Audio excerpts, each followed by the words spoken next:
Molo Sanbonani, hello, how's it? Welcome to the BDL Show. That's right, the Big Daddy Liberty Show with me, Big Daddy Liberty, your favorite fat boy. And yeah, guys, see, hey, it is a,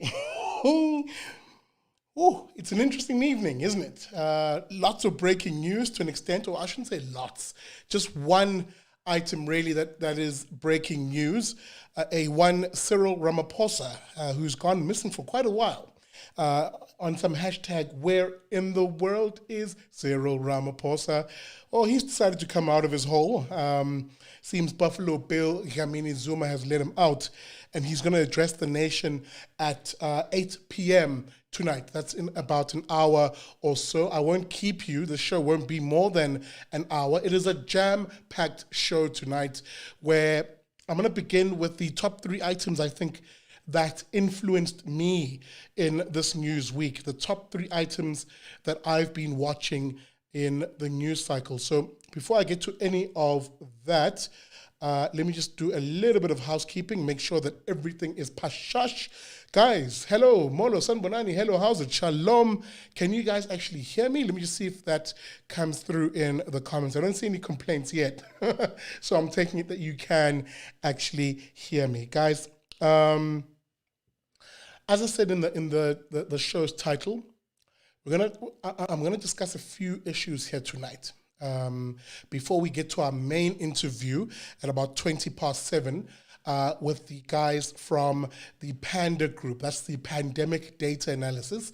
These guys are super important. I think you must hear from these chaps because they called it from almost very early on to say that the modeling that was being used by governments around the world, including South Africa, is not only faulty, but the policy decisions that stem from it, i.e. the lockdown, are questionable at best as to whether they are an appropriate means to addressing these issues. So we're going to get to that interview with Nick Hudson and Peter Castleden at about 7:20. Remember, I said the show is going to be jam-packed, and the BDL show will operate much like this now. It's going to have a formula, so to speak, and a main interview for the day. I will open up the last 15 minutes of the show, about 7:45 or so, to your questions. So please have them ready as to whether it's the issues that I'll talk to here, or of course, stemming from the live interview. Guys, again, for those who are joining me,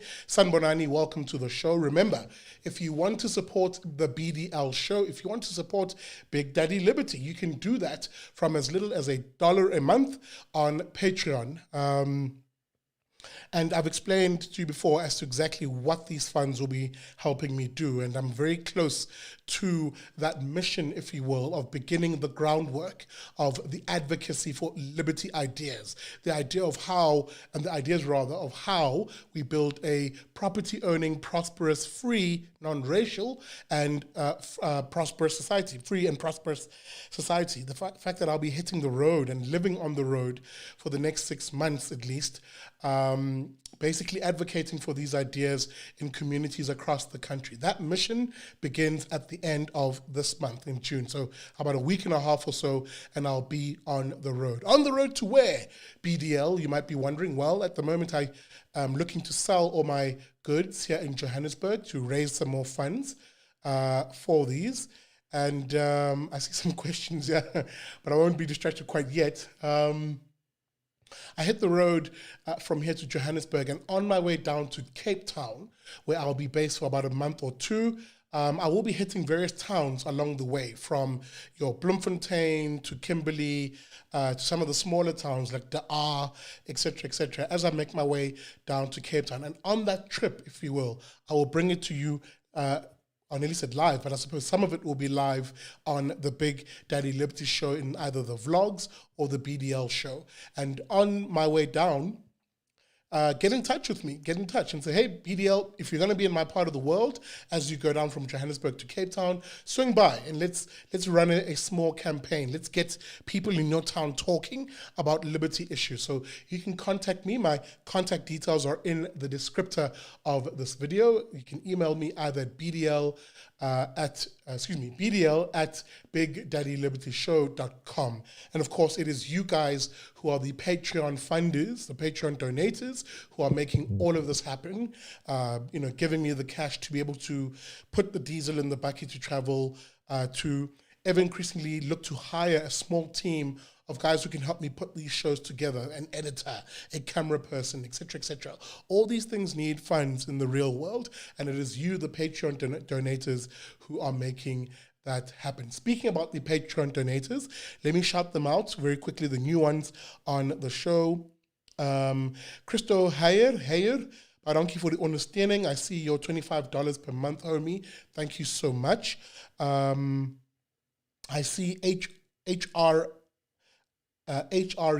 Vic, your $10 a month. Thank you so much. Excuse me. Harriet, thank you for your $5 support. Renee, thank you. I see you. Anya Paxton, thank you so much for your support. Greg Clark, thank you so much for the $10 a month, brother. Juanita or Juanita, jammer. Thank you for the $1 per maand. Ondersteuning. En daar is Elma Petersen. Thank you for the understanding. Let's see here. I have Renee. Thank you very much for the support. And Greg Clark, I think I've mentioned you. Yeah, that's it. Guys, thank you so much to the new Patreon subscribers who have joined.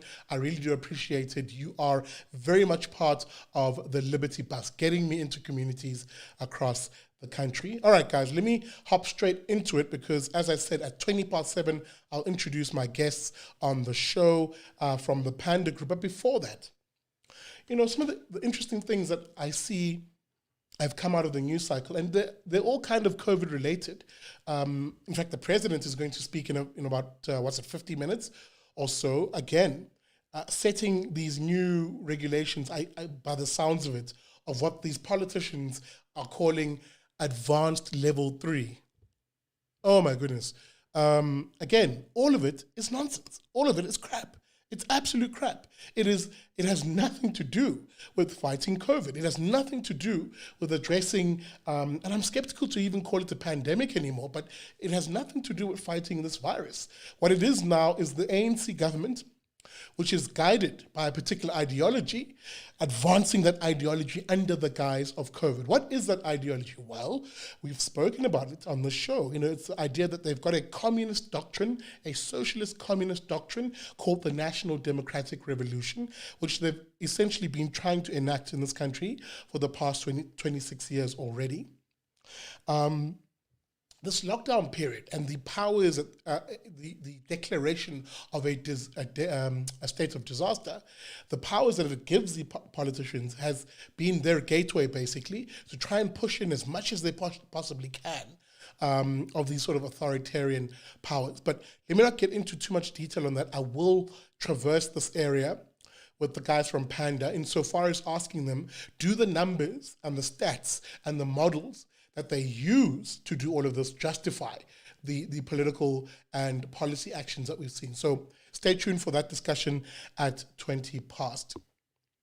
But the one area that I wanted to cover, because it's been so topical, and my last vlog was about it, where I cited the horrific murder of Utsekhofatso Pule, a young woman here in Johannesburg, Roodepoort, found murdered, 28-year-old woman, found stabbed to death and then hung in a tree, almost as a macabre, lugubrious display by her alleged murderer, who's currently in court. Thank you, Hashem. You now have a situation where, and I know what's going to happen, as I always say, the feminist types and the social justice warrior types are going to come out and say, yeah, we've been saying this forever, that women are victims and blah, blah, blah.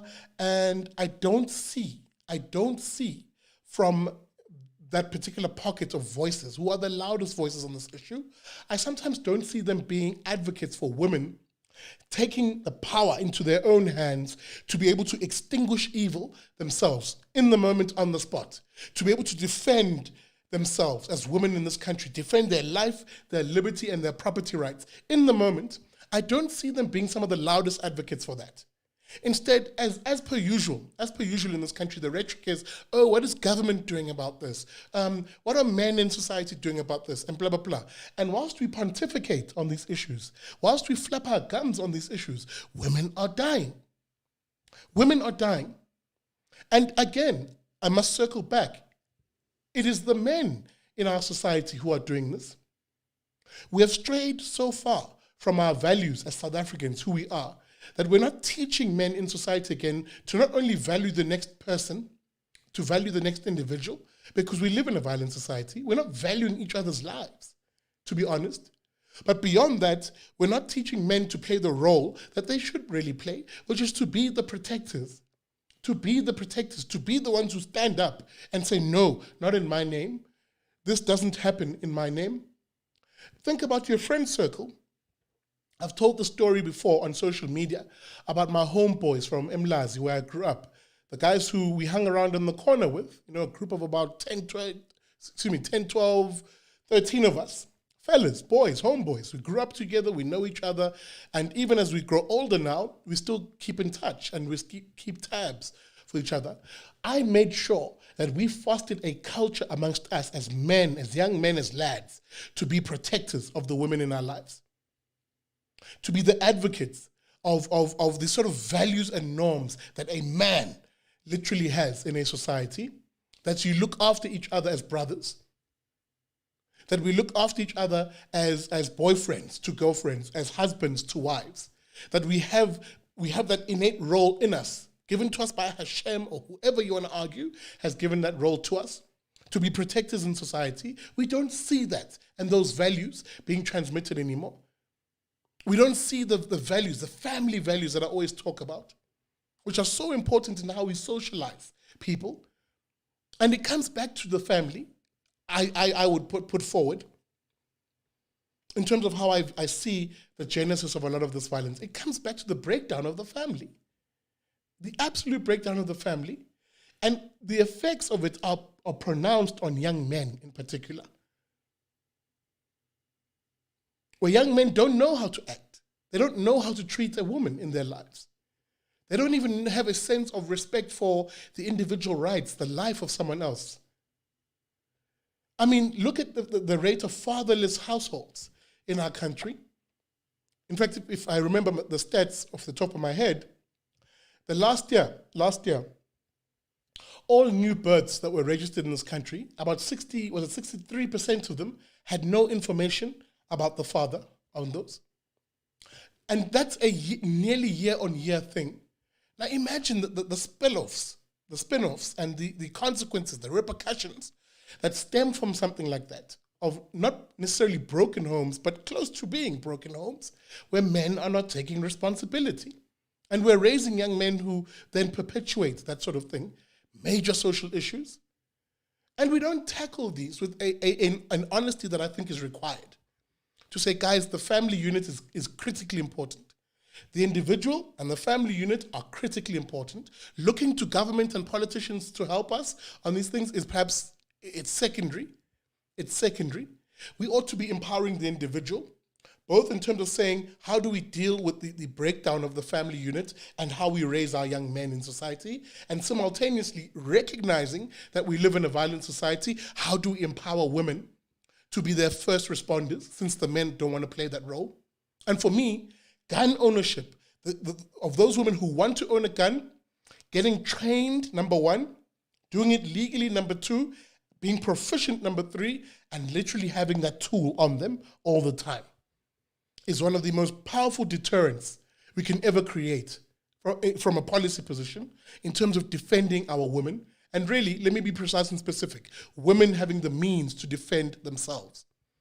So that a woman in a would-be situation where there's a would-be abuser, a would-be rapist, a would-be murderer, can face her attacker head on and say, brother man, I will literally smite you down with this tool. I will protect my life, my liberty, and my property rights with this tool. Because a gun doesn't kill people on its own.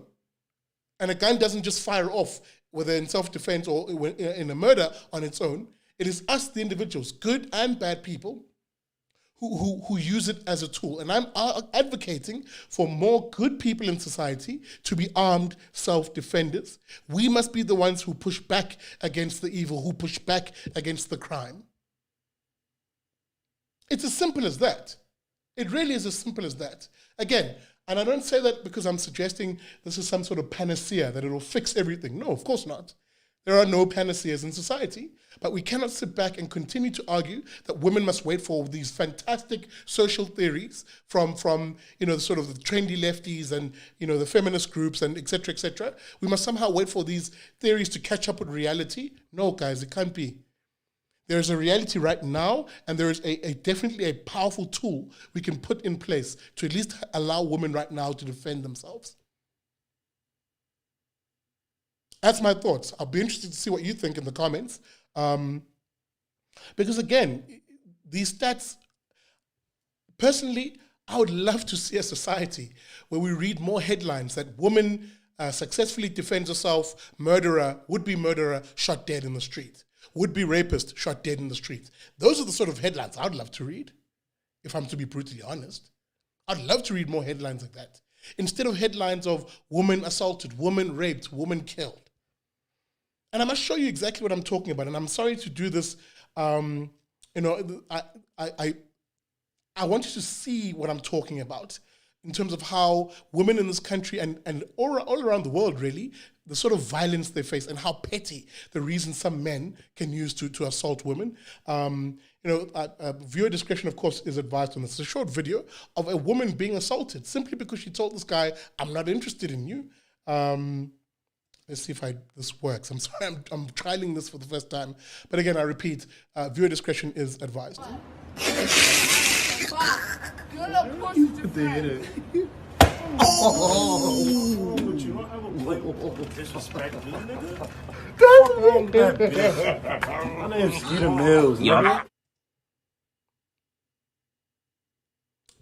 Again, you see,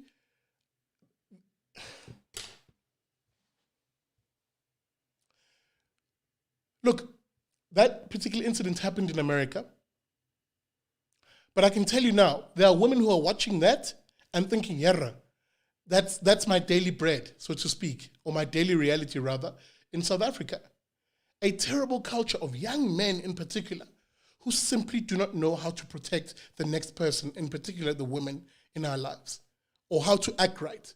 Where just being jaded by a woman, or a woman saying no thank you to your advances, warrants you assaulting her like that. I'm sorry. I would much rather a situation where that same woman in that moment can say, "Hey, what are you fixing to do? Here's my little buddy. Try something and watch what happens to you." It's amazing how an empowered woman like that, who stands her ground and is able to defend themselves, would end all the giggling and the laughs that you even heard in the background from his friends. If you want to talk about quote-unquote toxic masculinity, then empower women, hot diggity, empower women to be able to stand their ground and say, "Here and no further, try it and watch what happens to you." I don't know, maybe that's just my house. Maybe that's just my house. Maybe that's just how I see things. But I can tell you now, this thing of expecting women to wait for a dysfunctional police, to wait for the social justice warrior type theories from feminists to catch up with reality, it just seems unfair to me and unrealistic. Unrealistic, if I'm to be brutally honest. And what I would rather see is us empowering women to defend themselves. Guys, I'm running a little behind time here. But the other issue I really wanted to watch, and I'm thrown off a little bit by the upcoming address by the president, so which we should all, let's see exactly what sort of clown world advanced level 3 will be. There are a few other issues I wanted to come across, and I'll maybe gloss past them because they're important, and they are related to what I'm about to discuss with these two gentlemen, is the Edcon Group. Edcon, famous stores like Jet and Edgars and blah, blah, blah. Basically saying we've issued letters to 22,000 employees for retrenchment. And some of the reasons they cite was the 100%, was the 45-day hard lockdown that they endured because they were already in financial straits at that stage. But the lockdown, as we all said would happen, and somehow Minister Lindiwe Zulu didn't foresee, was going to affect businesses, was going to see people lose their jobs. And Edcon is a poster child right now, being one of the biggest firms, biggest non-food related retailers, saying, guys, I'm sorry, but we need to shut our doors. That's it.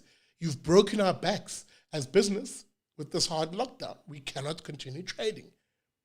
All the means we were trying to put in place to stay afloat have just completely been dissipated by this lockdown.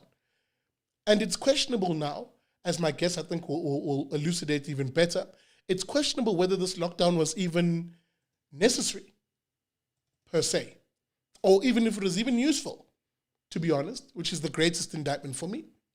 So let me just try and get my guests on the line. As I said, guys, I'm trialing some new tech over here. Not new, as in it's never been. I'm just going to get my guests on the line. So just hang tight with me here, fellas, as I try and establish that link. But again, as I'm doing that, it's you, the viewer, who have essentially consistently said that this lockdown will harm. It will harm you. And they were already, and I must remind people of this, prior to the lockdown, we were already in a recession, a receding or recession economy. I don't have to phrase that. And this lockdown, as we warned at the very beginning, was going to exacerbate that. All right, I'm getting my guests on the line, making sure that everybody's in sync. I remind the guys that I'm speaking to the guys from the PANDA Group, an acronym standing for Pandemic Data Analysis. These are two gentlemen, as I like to say, the brains trust types of our society. The math buffs, the ones we used to copy from at school. I'm talking about Nick Hudson, of course, and Peter Castleden. Let me just make sure they're on the screen over here. Let me transition to you fellas. Guys, welcome. You're actually now on screen. Peter, I'm going to ask you to just sort of push your camera back a little bit. We're not seeing the bottom half of your face. Nearly there. Nope. Maybe tilt the camera a little bit down so we can just see. There we go. Stop. Like perfect. That. You're perfect. Now you're perfectly in frame. Guys, welcome to the show. You are live on the Big Daddy Liberty Show. I've already prefaced the show by basically saying that the effects of the decision making taken by government in response to COVID-19, we're now seeing the effects of it really in terms of big businesses basically saying that's it, we have to shut our doors. Not only because of the lockdown, albeit the lockdown is the biggest here and now reason, but because we were already an economy on the brink. We were in a recession before we entered the lockdown. Let me just quickly remind the guests who I'm speaking to. Of course, I'm speaking to Nick Hudson and Peter Castleden from the PANDA Group. That's the Pandemic Data Analysis. Fellas, welcome to the show. Let me begin here because we only have about 20 minutes. Guys, when we were heading towards the lockdown and we were heading, the news had broke really and it began to catch on like wildfire, that there is this disease or this virus called COVID-19. There were certain voices who we listened to, and I say we in the context of governments around the world. One Neil Ferguson, I think, is the most well-cited. Guys who came out and said, all right, guys, this is it. This is going to be our, cataclysmic moment. We're talking hundreds of thousands of deaths, millions of deaths in some cases. And back home, here in South Africa, we were told by the state, in terms of who had their ear, that as many as 375,000 people were going to die because of this disease. Guys, and again, I look to let me start with Nick, or you guys will decide who opens this off. How were these guys wrong? Hi, Sihle, and thanks very much for having us on. It's great to be with you. So how were they wrong? I think the starting point is how much were they wrong by? The number of deaths predicted for the UK alone is in excess of what has happened to date worldwide. So the answer to that question is by a lot. Okay. How they were wrong, how they got to that point is a slightly longer story. But we think there are two types of mistakes that were made. The one was in the form of the model being utilized. You always have many ways in which you can model anything. You need to make decisions about how that model is structured. Every time you make a decision, you might be adding or subtracting from the complexity of that model. And they all have a bearing on what the answer turns out to be. Then when it comes to the parameters that you choose, that can also be very important. These models are of a class that does what is called exponentiating. It's a bit like compound interest. So every day's growth is the same percentage growth as the one before. And if you do that for long enough, you get to truly spectacular numbers. But if you put aside these technical bits and pieces about the model and take a step back, I think what is really wrong in the whole process is epidemics are incredibly, incredibly complex things. So you kind of have to be really weighting what's happening, what is empirically happening in the rest of the world. And I think that the modeling teams around the world have systematically been shown to have gotten that wrong. They will develop a model, debate and debate and debate the parameters, produce these unbelievable answers. I mean, in South Africa, the prediction wasn't too far off the UK one, somewhere between 88 and 351,000 deaths in the first modeling exercise. That's close to the current world total for South Africa, okay? And so what you needed to be doing was taking a really close look at the emerging experience in the rest of the world and asking yourself continually whether the predictions of your model were being seen anywhere else. And in our opinion, it was clear from very early on that those predictions were not being seen. Peter, let me bring you in here, Peter, because again, at the time, I must remind the viewers of just the amount of scaremongering that went down, that prompted a lot of people to even switch off what I could argue are their usual faculties in critically looking at things. There was the cruise ship. We were told, this cruise ship, guys, people are dying in there, left, right, and center. You could have thought it was like a scene on the Titanic, like the band was playing as people were like falling on the ground on the ship. But you guys have argued that just even extrapolating from that just wasn't the case, Peter.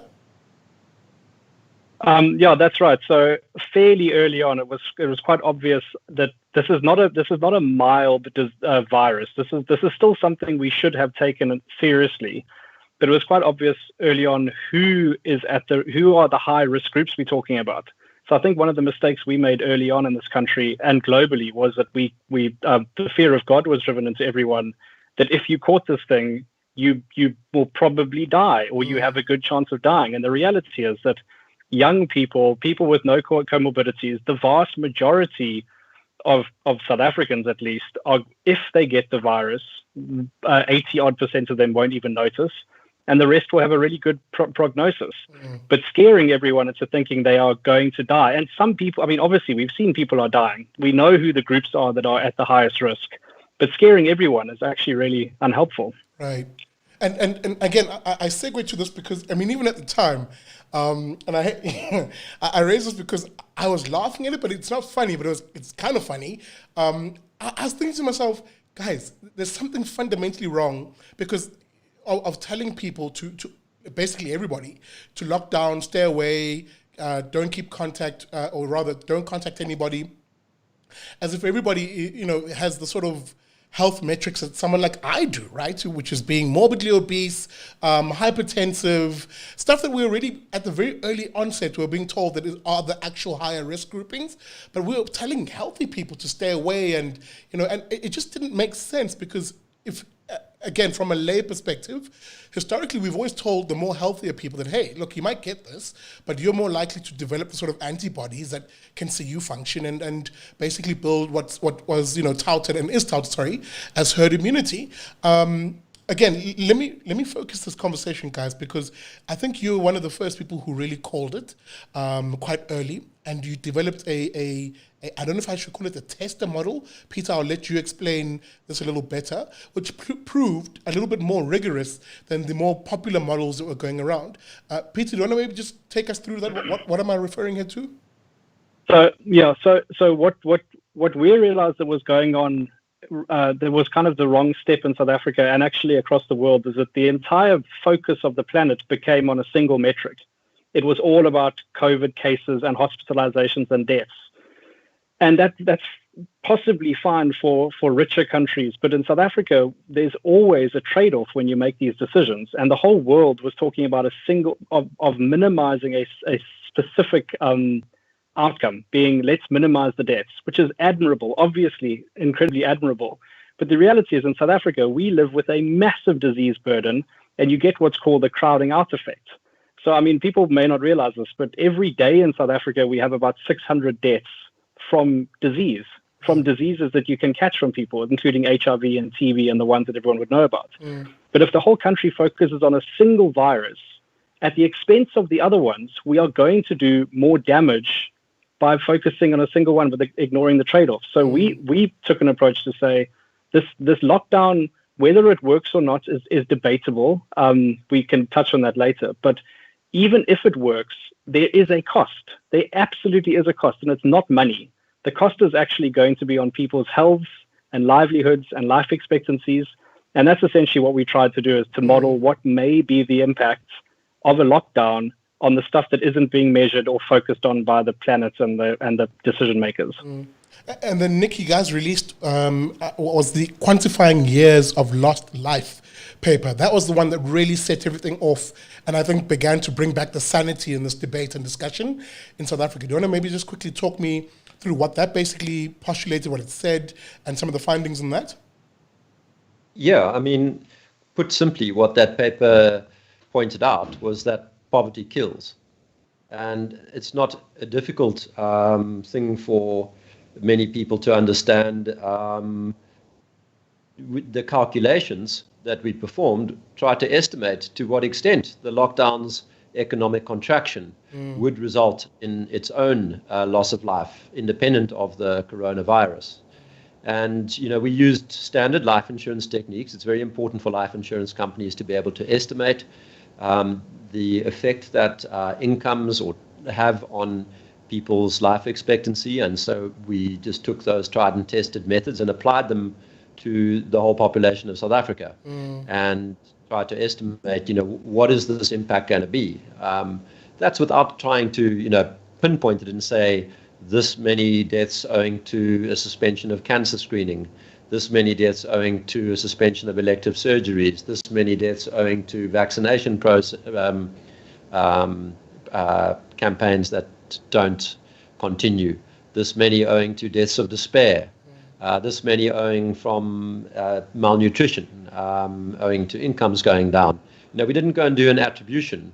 We did a general population level calculation, and we estimated from that conservatively speaking, I think the real case will be considerably worse, that the amount of life lost to the lockdown would be 30 times that lost to the actual disease itself. Sure. And we used that technique to question the wisdom of continuing with what was one of the world's most draconian lockdowns. Absolutely. And again, I must emphasize this to the viewers, because we're set to listen to the president address the nation in about 25 minutes or so. Again, advancing and doubling down to a large extent on the idea of the lockdown. It does seem that even as I preface you guys as being, a logical, rational voice that cut through the murk of the misuse of stats, the misuse of data, that we still see, for whatever reason, the political elites in this country, the politicians who hold power, basically continuing down this route of the lockdown. And I've said to my viewers, at least, that a lot of this has more to do with ideology now, and not necessarily the hard data and the hard facts which are coming out. But guys, I want you to talk to me about this, because I'm watching the comments, and a lot of people are also saying, hey man, I've just lost my job. I've been retrenched. if you've been watching my show, you've seen me go out in some cases to deliver food parcels to people who are literally on the brink of starvation. A family of 10 guys, 7 kids, 3 adults. One of the kids was severely disabled, basically saying, we're living on meal porridge, 1 meal a day. And I dropped off food there, thank Hashem that I was able to reach out to them. But I wanted to talk to me about this because I don't think we've seen the full scale yet of the effects of the job losses and how this has real world implications, if you will. Guys, in the last sort of 10 minutes that I have you with, and I'll bring in questions from the audience that I'm hoping you two can also tackle. Guys, the real world effects from this, what are we going to see here? Yeah, I mean, it's horrible to move from one type of forecasting to another, but I'm very concerned about what we're going to see. The effect of lockdown on the economy will play out over many, many months. There are firms that have, managed to keep the lights on that will yet fall. There will be firms that have to cut back on the number of people they employ. There are small businesses all over the place that have been devastated and that will struggle to reform the capital required to restart their businesses. And behind every one of those tragedies that we will see emerging and have seen emerging over the last month, there are families and livelihoods and much of the progress that's been made in this country over the last 25, 30 years will, I'm afraid, come unstuck. I think it's really that bad. We will see widespread increases in poverty and all the diseases and malnutritions. The thing that sits in my mind was this horrible disease of kwashiorkor, which you see elsewhere in Africa, wherever you go, and it's a disease which this country banished, much to its credit. I live in fear of that day when we start to see that disease emerging again. It's a disease that's debilitating. It's not resolved easily, a year or two down the road. It has serious lifetime consequences for the children who suffer from that. This is the scale of what we're talking about. We are facing massive impoverishment as a result of the lockdown. Peter, I must pivot the question a little differently to you because, again, this goes back to what happens when you have, the poor application of data, number one, or two, data coming out expressing a particular direction in something, but people and policymakers policymakers then ignoring that data. Where did we go wrong here, Peter? And why is it that, again, this will sound like a weird question, but how is it that you guys came to a more accurate conclusion of what's going on versus some of these other models? Like why? I don't know. Like I don't know how to phrase this question without sounding hyperbolic. But we've seen, for instance, the media latch onto the big stuff, the scary stuff when it came out in terms of the data. But you guys, when you came up with the stuff, it seems as if there was like a sense of, don't listen to them. They're too rational for what we need right now. But where did the other guys get it wrong in real terms? And why is it important for you guys as modelers, as actuaries, et cetera, to be listened to by policymakers? Well, I think what was surprising to the few of us that got involved in this thing was that how few people were asking the kind of questions we were, in that there has to be a cost to this thing. I mean, that seems to be a fairly intuitive question to ask, and we saw very, very few of that, a little of that in the media, and clearly the government weren't articulating that. Whether they were thinking about it was a different story. But I think one of the failures we did is I don't necessarily blame government for locking down. I didn't think it was the right idea up front, but I didn't blame them given what they were being told by experts. Okay, so you're being told hundreds of thousands of deaths, and if you don't do X, Y is going to happen. I think it was a fairly rational decision for them to make up front, given the context of what they were done. But I think one of the failures that has happened here, but also globally, and there's some international bodies that can also have some fingers pointed at them, is that something as complex as this, you can't control centrally. I think that's one of the failures here, is that the government thinks that they can actually dictate the course of a complex virus in a complex society with so many differences and moving variables by a single set of rules in the center. And I think that's a failure of governance. And we've seen it now where the scientists who are now advising governments who are saying, I think lockdown should possibly be over. Then we have a global health organization saying you can only end lockdown if you can achieve these 6 standards. 5 of them will be impossible for a country like South Africa to meet. We will never be able to do test and trace efficiently, ever. And now that's a requirement. And that's a central decision that guides a context-specific country like South Africa to be able to, if you want to follow their guidance, not be able to get out of lockdown. So it's also a failure of If I can just add a couple of points to that, just to drive this message home. Yes, Nick? There are 2 very important things here. The one is that the cases that are detected at hospitals and through the various testing processes that go on are a tiny fraction of the actual infections out there. And when I say tiny, I really mean it. Like in countries like Sweden, you have these prevalence tests that they do kind of after the fact that come up with 20 times as many infections as there were cases. In India recently, there's been a study done. We haven't had an opportunity to read the actual study, but we read the press releases. It seems that the number of infections exceeds the number of cases by between 100 and 200, depending on where you're measuring. Sure. So, there's something kind of crazy about trying to proceed with a contact trace and test kind of at any point in any country, let alone in a country of limited resources. So that's the one really important thing that people need to understand, is the number of infections out there greatly exceeds the number of cases. Absolutely. And then the second thing that's really important is that the evidence for lockdown actually achieving anything elsewhere in the world is very, very thin. We've just completed an analysis now trying to describe the differences between countries, because the differences between countries are huge. These Western European and North American curves have been horrifying compared to what you've seen elsewhere in the world.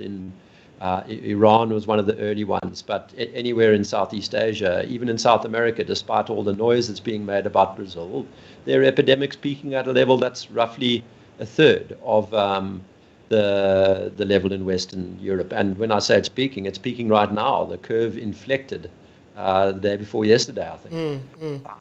So they're just when we do this analysis, one of the things we look at is what has been the effect on lockdown? How does it affect the total deaths or the shape of the curve?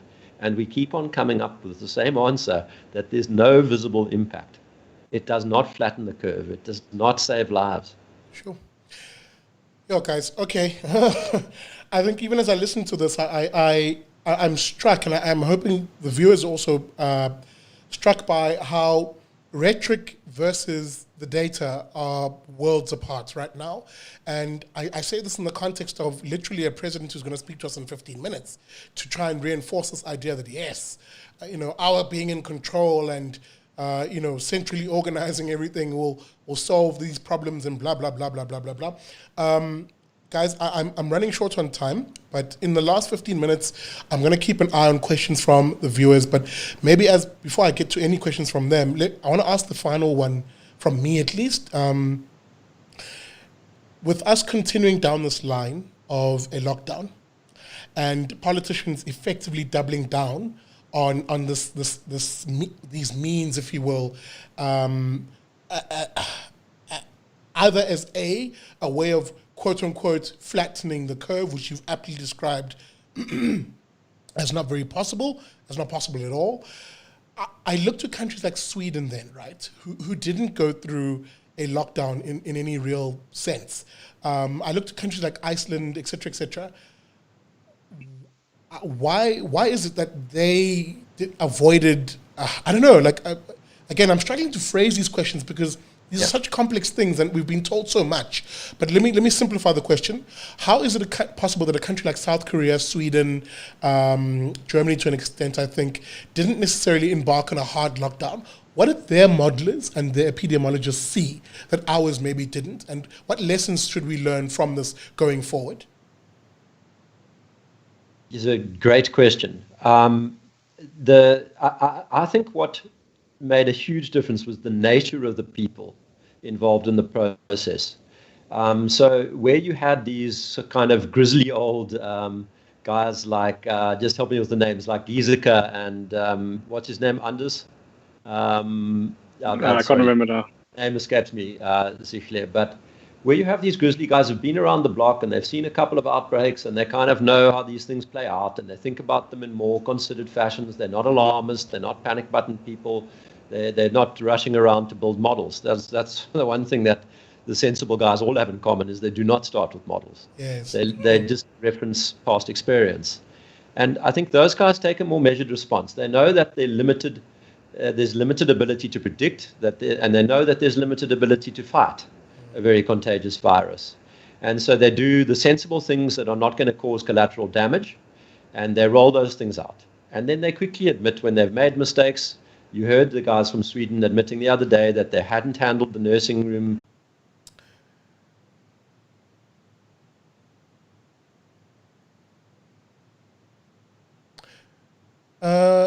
Hey guys, sorry for that. The gremlins literally got into the system.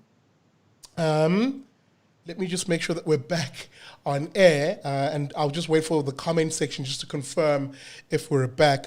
There we go. Thank you, Paula Kernan, for confirming that we're back. Really sorry about that. The system literally just crashed. But speaking about crashing, this conversation is not crashing and burning as yet. I haven't the last 5 minutes with my two guests, and I really apologize to them and thank them for their patience. Fellas, you're back on screen, but Nick, you're basically concluding a point, really, and I think I'll let you just taper it off before I come back to you, Peter. Yeah, I'm not sure exactly where I got cut off, but the gist of it is that I think the people who took the more measured responses, who did one or two lower cost, sensible things, will go down in history as the heroes of this whole process. I think that the really hard lockdown brigade are going to look very, very silly at the end of it all. Absolutely, and Yeah, sorry, Peter. I was just about to say, just as a political point from my side, and I hate to say it like this because it seems so opportunistic, but there is a strong need now for citizens to also get engaged and to ask these questions. Shows like mine, the Renegade Report, and others are doing, Hashem's work in terms of getting voices like yours out. And having people be the sort of people who critically engage with these issues. But it's also about getting your voices, for instance, into the sort of communities that don't often hear from you guys. And part of the work I'll be doing, and it's a commitment of mine in terms of my fight for this country and truth, if I can call it that, made myself sound like such a crusader there, but anyway, is to bring this sort of material into the informal settlements, into townships, where they don't actually hear an opposing view or an alternative take. We only hear from the mainstream media, who have unfortunately not covered themselves in glory and have driven the fear-mongering, the scare-mongering tone. Peter, sorry, I disturbed your train of thought. And Peter? No, that's fine. I think one thing people should be asking themselves is that why is it that governments here and around the world needed a very, very, very light burden of proof to take our freedom away? So they didn't need to be able to prove beyond a shadow of a doubt that this was going to work and this was wise. They just basically did it. And millions of people couldn't work. Now there's hundreds of thousands, if not more, people that can't eat and their kids are hungry. And. There was no burden of proof really required to take our freedoms away. And we kind of rolled over and let it happen. And now on the other side of the coin, there is increasing proof that lockdowns need to end. But our sane governments are saying they need more proof to give us our freedoms back. It's just the wrong way around. I mean, surely those are the kind of questions we should be asking ourselves. Why does the government need, beyond a shadow of a doubt, to get us out of lockdown? That doesn't make sense to me. Absolutely, and I don't think it makes sense to a lot of South Africans who have maybe listened to this conversation, have become a more adept, and the like. Guys, I must thank you both for your time. Maybe, guys, if there's any final comments that the both of you want to make, Nick, I'll begin with you. Yes, there is one, actually. I think you've got to be aware of scaremongers and be very careful with them. And they have a couple of features.